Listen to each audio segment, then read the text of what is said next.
Hi சகோசகீஸ், good morning to all. எல்லா முஸ்லீம் சகோதரருக்கும் சகோதரிக்கும் என்னுடைய ஈத் முபாரக் நல்வாழ்த்துக்கள். ஸோ என்னுடைய டே எனக்கு பைபிள் படிச்சுட்டு அப்படி தான் ஸ்டார்ட் பண்ணேன். தென் ஆஸ் யூஷுவல் நம்ம கிச்சனுக்கு போயிட்டு பால் காய்ச்சிட்டு ஸோ பால் காய்ச்சிட்டு தென் பால் பொங்கலுக்கப்புறம் சரி காஃபி மிக்ஸ் பண்ணி காஃபி குடிச்சிட்டு ஸோ இன்றைக்கி என்ன பண்ணலாம். ஸோ இன்றைக்கி ஆக்சுவலாக இன்றைக்கி லாங் வீடியோ. ஸோ நான் கரெக்டாக நான் அப்பப்போ நடுவில் போடுறதில்ல. ஸோ பிகாஸ் சில பர்சனல் இஷ்யூஸ்னால ஸோ சாரி, மறுபடியும் சாரி கேட்டுக்கிறேன். தென் காஃபி குடிச்சிட்டு நம்ம பிளஸோக்கு கொஞ்சம் அவளுக்கு காலையில் பசிக்கும் அவருக்கு, சரி அவருக்கு கொஞ்சம் பிஸ்கெட் கொடுத்துட்டு தென் இன்றைக்கி வந்துட்டு நான் சரி ஓகே இது மேலே அது ஃப்ரிட்ஜு இது வந்துட்டு ரொம்ப ரொம்ப இதுவாக இருக்குது, க்ளம்ஸியாக இருக்குது. ஸோ இன்றைக்கி கொஞ்சம் க்ளீன் பண்ணலான்ட்டு ஃப்ரிட்ஜு தான் தொடங்கினேன். சரி ஃப்ரிட்ஜ் இதுக்கு பண்ணலாம் அப்படின்னு எடுத்து முடிச்சதுக்கப்புறம் அது பார்க்கும்போது அது என்ன தான் பண்ணி வச்சாலும் மறுபடியும் அது அப்படி தான் ஆகுது. சரி ஓகே ஃபுல்லாமே க்ளீன் பண்ணலான்னு சொல்லிட்டு எல்லாமே எடுத்து போட்டுமே ஃபுல்லாமே க்ளீன் பண்ணிடலான்ட்டு எல்லாம் கடை நான் ஒன்று எடுத்தேன்னா அது டக்குன்னு அது எல்லாமே பண்ணிடணும்னு தோணும். ஸோ அதே மாதிரி எல்லாமே பண்ணிட்டேன். ஸோ தள்ளிட்டு அதுக்கப்புறம் என்ன தேவையில்லையோ அது கொண்டு மேலே போட்டேன். ஸோ தென் எடுத்துக்கிட்டேன். டஸ்ட்டும் பண்ணிடலாம் அப்படின்னு சொல்லிட்டு எனக்கு ஆக்சுவலி எனக்கு டஸ்ட் அலர்ஜி இருக்குது. ஆனால் நான் என்ன பண்ணேன்னா தொடுப்போ வந்துட்டு ஒரு சின்ன டிப், அது உங்களுக்கு தெரியுமா தெரியலாத்துல தெரிஞ்சிருக்கிறவங்களுக்கு வந்து தெரியாதுன்னு சொல்கிறேன். நம்ம என்ன பண்ணால் தொடுப்பம் கொஞ்சம் ஈரம் பண்ணிக்கணும். அதாவது நம்ம அது யூஸ் ஆகாத அந்த மொக்க தொடுப்பெல்லாம் இருக்கு இல்லையா, அதை கொஞ்சம் ஈரம் பண்ணிவிட்டு அதை ஃபுல்லாக நம்ம நினச்சி மோஸ்ட்லி நம்ம வந்துட்டு நம்ம டஸ்ட் பண்ணணும். நமக்கு டஸ்ட் அலர்ஜி, நமக்கு டஸ்ட்டும் ஸ்ப்ரெட் ஆகாது. தென் கீழே அவ்வளோவா நமக்கு விழாது, அந்தளவுக்கு நமக்கு டஸ்ட்டு வந்து ஸ்ப்ரெட் ஆகாது. ஸோ அது பண்ணிவிட்டு முடிச்சதுக்கப்புறம் தென் எல்லாமே ஓரளவுக்கு எல்லாம் சார்ட் அவுட் பண்ணிவிட்டு அது பழசெலாம் இதெல்லாம் கொண்டு வந்து வெளியே போட்டுட்டு ஸோ எல்லாம் அந்த அது எல்லாமே இதெல்லாம் நமக்கு அந்த நம்ம டெக்கரேட்டிவ் அந்த பொம்மை அதெல்லாம் எடுத்து கழுவி வச்சுட்டேன். அந்த பேஸ்கெட் எல்லாம் கொண்டு போய் கழுவி வச்சுட்டு ஃபேன்லாம் துடைச்சிட்டு அகெயின் பையனுடைய ஹெல்ப்போடு பையன் வந்துட்டு ஃபுல்லாமே செட் ரைட் பண்ணிவிட்டு எல்லாமே அவன் செட் ரைட் பண்ணிட்டான். ஃப்ரிட்ஜ் ஃபுல்லாமே பேக் தள்ளிட்டு as usual back to position போயிடுச்சு. தென் அதுக்கப்புறமா சரி ஆனால் அவன் தான் பண்ணான். அவளில் தான் எனக்கு கொஞ்சம் கஷ்டமாக இருக்கும். ஸோ இன்றைக்கி பக்ரீத் லீவ் இல்லைங்களா, ஸோ அதை வச்சுட்டு வேலை முடிச்சாச்சு. ஸோ சாப்பாடு வச்சுட்டேன். சரி சாப்பாடு வச்சுட்டு சாப்பாடு பண்ணிடலாம் இன்றைக்கி, பார்க்கலாம் இன்றைக்கி என்ன பண்ணலாம் அப்படின்ட்டு சரி பார்த்துக்கலாம் சாப்பாடு மட்டும் அடிச்சு அதுக்கப்புறம் வெளியே வந்துட்டு எல்லாம் முடிச்சு வெளியே வந்துட்டு ஃபுல்லாமே வந்துட்டு பெருக்கி தள்ளிட்டேன். எப்போ எப்படியும் டெய்லி பெருக்கு வந்தால் இருந்தாலும் சரி இன்றைக்கி ஒரு அடியே வேலை பெருக்கி தள்ளிட்டு எல்லாம் பொம்மையில் வெளியே வந்து எல்லாத்தையும் அந்த செவ்வறு மேலே எல்லாம் காய வச்சிட்டேன். ஸோ காய வச்சுட்டு அது அப்படியே பறந்து போகும்போது அந்த செடிக்கு நடுவில் அப்படியே எல்லாத்தையும் தொங்க விட்டுட்டேன்.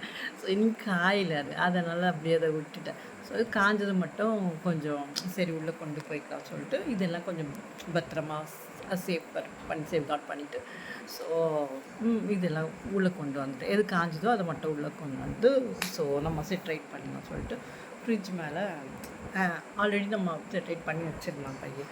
அதுக்கு நான் பின்னாடி அதை பண்ணிவிட்டு என்ன பண்ணேன்னா சரி நான் எப்போவுமே ரொம்ப நாள் ஆயிடுச்சு இந்த கேண்டில் லைட்டிங் பண்ணுறது. ஸோ கேண்டில் லைட்டிங் பண்ணிவிட்டு ஸோ அதை மூடி வச்சுட்டேன். ஸோ அது அந்த பூ கூட ரொம்ப நாள் ஆயிடுச்சு நான் அதை பண்ணிவிட்டு அது பண்ணுறது. மூடு இருந்தால் பண்ணுவேன், நான் ஆல்ரெடி சொல்லியிருக்கேன்னு நினைக்கிறேன். சரி எனக்கு அது சரி இன்றைக்கி பண்ணணும்னு தோணுச்சு. அதனால் எனக்கு ஃப்ளவர்ஸ் கூட அவ்வளோ கிடைக்காது இங்கே. ஸோ இது கூட போய் பக்கத்தில் நான் போய் தேடி கண்டுபிடிச்சி அந்த இருந்த ஃப்ளவர்ஸ் கொண்டு வந்து அதை வச்சேன். ஸோ இது வந்து அதுக்கப்புறம் துணி நிறையா இருந்தது. சரி ஆஸ் யூஷுவல் இது போரிங்கான ஒரு அவங்க சப்ஜெக்ட், எனக்கு போரு அது சரி ஓகே அதை எப்படியும் மடித்து தானே ஆகணும். அது ஃபுல்லாகவே மடிச்சுட்டு எல்லாம் மடித்து ஸ்ப்ரெட் எல்லாம் சார்ட் அவுட் பண்ணி வச்சுட்டேன். தென் அதுக்கப்புறமா ஸோ அது ஒரு பக்கம் வச்சுட்டு இது பார்த்திங்கன்னா நான் வந்துட்டு இது பண்ணிகிட்ருக்கேன். இப்போது தான் சின்னதாக பிஸ்னஸ் ஸ்டார்ட் பண்ணிவிட்டு இன்னும் நான் அதை பெருசாக இன்னும் பண்ணலை. ஸோ இது கொரியன் ட்ராப்ஸ் எல்லாமே ப்ரேஸ்லெட்ஸு ஸோ இது college chores and office chores கூட யூஸ் பண்ணலாம், மோஸ்ட்லி ஸ்கூல் கேர்ள்ஸ் எல்லாமே. ஸோ அவங்களுக்கு அது பண்ணிகிட்ருக்கேன். ஸோ நான் மேலும் அது அப்டேட் நான் உங்களுக்கு கொடுக்குறேன். ஸோ வாட்ஸ்அப் நம்பரும் நான் கொடுக்குறேன். ஸோ இது பார்த்திங்கன்னா ஆக்சுவலாக வந்துட்டு நேற்று நேற்று மார்னிங் இது வந்துட்டு ஆக்சுவலாக வந்துட்டு இந்த மாம்பழம் எனக்கு வந்து என் சிஸ்டர் மாம்பழம் கொடுத்துருக்குறாங்க. ஸோ அதை மாம்பழம் கட் பண்ணிடுது. ஸோ என்னுடைய போர்ஷன் மட்டும் நான் என்ன பண்ணேன்னா அது கொஞ்சம் அந்த ஃபுல்லாக ஸ்க்வீஸ் பண்ணிவிட்டு ஸோ கொஞ்சம் இட்லி மாவு அண்ட் தென் கோதுமை மாவு இருந்தது அதை போட்டு மிக்ஸ் பண்ணிவிட்டு கொஞ்சம் அந்த வெல்லம் இருந்தது, வெல்லம் கொஞ்சம் இருந்தது, அதையும் தூக்கி மிக்ஸ் பண்ணிவிட்டு கொஞ்சம் ஒரு பிஞ்ச் உப்பு ஸோ போட்டுட்டு பணியாரக்கல்ல இது கொஞ்சம் டிஃப்ரெண்ட்டாக இருக்கும். ஃபஸ்ட் டைம் ட்ரை பண்ணுறேன். எப்படி வரும்னு தெரியல. பட் பார்த்துட்டு போட்டு நல்லா வந்து ரொம்ப சாஃப்டாக இருந்தது, ரொம்ப சாஃப்டாக இருந்தது. அப்படி அதுக்கப்புறம் டேஸ்ட் கூட ரொம்ப நல்லா இருந்தது. ஏன்னா மாம்பழம் நல்லா டேஸ்ட்டாக இருந்தது. வந்துட்டு அது லைட்டாக புளிப்பு, ரொம்ப புளிப்பு இல்லை, லைட்டாக புளிப்பு. அது இட்லி மாவு புளிப்போடு இருக்குன்னு நினைக்கிறேன். நம்ம மாம்பழத்தில் வந்து ரொம்ப ஸ்வீட்டு, அதனால் அது சரி பணியாரம் பண்ணிக்கலாம்னு சொல்லிட்டு ஒரு 2 செட்ஸ் ஆஃப் பணியாரம் பண்ணேன். ரொம்ப நல்லா இருந்தது. நான் நினைக்கல அந்தளவுக்கு அது எப்படி வருமோன்னு நினச்சேன். ஏன்னா நம்ம இட்லி மாவு போட்டிருக்கோம், கோதுமை மாவு போட்டிருக்கோம், மாம்பழம் ஒரு பீஸ் மாம்பழம் தான் போட்டேன், ரொம்ப போடல. ஆனால் ரொம்ப நல்லா வந்துச்சு. பையங்க சொன்னான் ரொம்ப நல்லா இருக்கும் மம்மி அப்படின்ட்டு. ஸோ இது வந்து நேற்று நைட்டு வந்துட்டு தோசை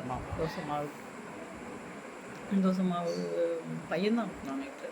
ஸோ சம்டைம்ஸ் அவன் செய்வான். ஸோ நான் கொஞ்சம் டயர்ட் ஆகிட்டேன்னா அவன் கொஞ்சம் ஹெல்ப் பண்ணுவான். ஸோ நேற்று அது முட்டை தோசை மாதிரி பண்ணிட்டான். தோசை போட்டுட்டு தென் சட்னி வந்துட்டு கார சட்னி வச்சு சாப்பிட்டோம். ஸோ இது வந்துட்டு இது நேற்று நைட்டு இல்லை முந்தா நாள் நைட்டு அது வந்துட்டு சாரி தொண்டை எனக்கு, ஏன்னா அந்த த்ரோட் இன்ஃபெக்ஷன் ஃபீவர் வந்ததுலேருந்து என் த்ரோட்டு கொஞ்சம் சரியில்லை. சரி அது பண்ணிட்டு அது மாம்பழம், இது கூட மாம்பழ கேக் தான். ஆக்சுவலாக வந்துட்டு இப்போ நான் கேக் வந்துட்டு எனக்கு சின்னதுலேருந்தே எனக்கு கேக்கு பண்ணுறது நான் பண்ணியிருக்கேன் சின்னதில். பட் நடுவில் அது அந்த டச்சே கிடையாது. பட் இப்போ மறுபடியும் நான் சில யூடியூப்லாம் பார்க்கும்போது எனக்கு அந்த கேக் பண்ணுறவுடைய இன்ட்ரெஸ்ட் வந்துச்சு. தென் ஐ எம் கோயிங் ஆன் பண்ணிகிட்ருக்கேன். ஸோ கேக்ஸ் வந்துட்டு நான் இது வந்து எனக்கு மாம்பழம் பார்த்தோன்னா மாம்பழம் ஏன் நம்ம பண்ணக்கூடாது சொல்லிட்டு மாம்பழம் நான் யூடியூப்பில் தான் பார்த்தேன். பண்ணிவிட்டு அந்த மெஷர்மெண்ட்ஸ் பார்த்துட்டு என்னுடைய மெஷர்மெண்ட்ஸ் கொஞ்சம் தனியாக இருக்கும், அதை ரெண்டும் மிக்ஸ் பண்ணி செஞ்சேன். நிஜமாக நான் இது விப்பிங் க்ரீம் கூட நான் தான் பண்ணேன் கையில். என்னால் முடிஞ்ச வரைக்கும் அடித்தேன். என்கிட்ட எலக்ட்ரிக் பீட்டர் கூட இல்லை, ஆனால் என்னால் முடிஞ்ச வரைக்கும் பண்ணேன். அந்த மேங்கோ க்ரஷ் கூட நான் தான் பண்ணேன். ஸோ நிஜமாக டேஸ்ட் வைஸ் பார்த்திங்கன்னா ரொம்ப பிலீவ் பண்ணவே முடியும், ரொம்ப நல்லா இருந்தது. ஸோ இன்றைக்கி விலாக் என்ஜாய் பண்ணியிருப்பீங்கன்னு நினைக்கிறேன். அடுத்த விலாகில் பார்க்கலாம். பாய்.